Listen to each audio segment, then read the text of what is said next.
सैया नमी के दिन सेवा खाती मौका माई दे देली फिन। स्वागत खाती पूजा थाली सजाई कृष्णा बरहम से सामान लाइकिन।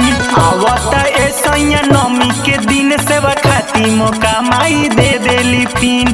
स्वागत खाती पूजा थाली सजाई आरा से जाके सामान लाइकिन। सुनी सैया फूले न समात बानी जी, सुनी सैया फूले न समात बानी जी। लाली चुनरी में सुनरी आवत बानी जी, लाली चुनरी में सुनरी आवत बानी जी।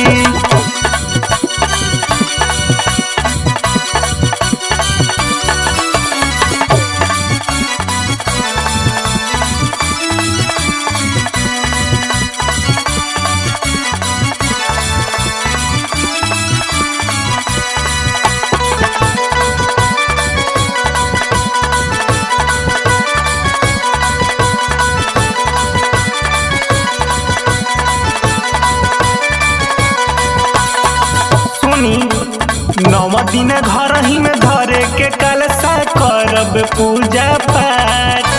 माई के महिमा बाटे निराला रउआ दीही हमर साथ।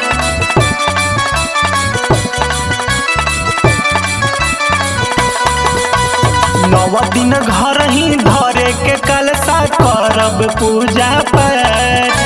माई के महिमा बाटे निराला रउआ दीही हमर साथ। सपना में देखवले माई सूरत बानी जी, सपना में देखवले माई सूरत बानी जी। लाली चुनरी में सुनरी आवत बानी जी, लाली चुनरी में सुनरी आवत बानी जी।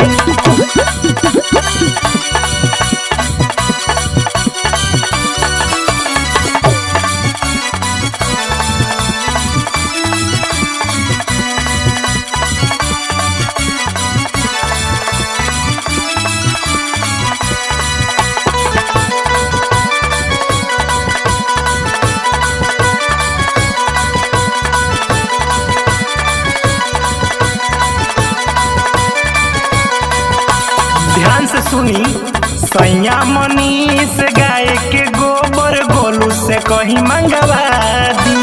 माई के पचरा गावे खाती अंकेश के बोलवा दी।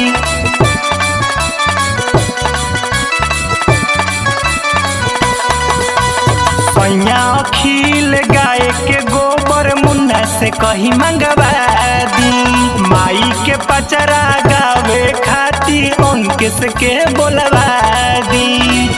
मन मन माई मुस्कात बानी जी, मन मन माई मुस्कात बानी जी। लाली चुनरी में सुनरी आवत बानी जी, लाली चुनरी में सुनरी आवत बानी जी।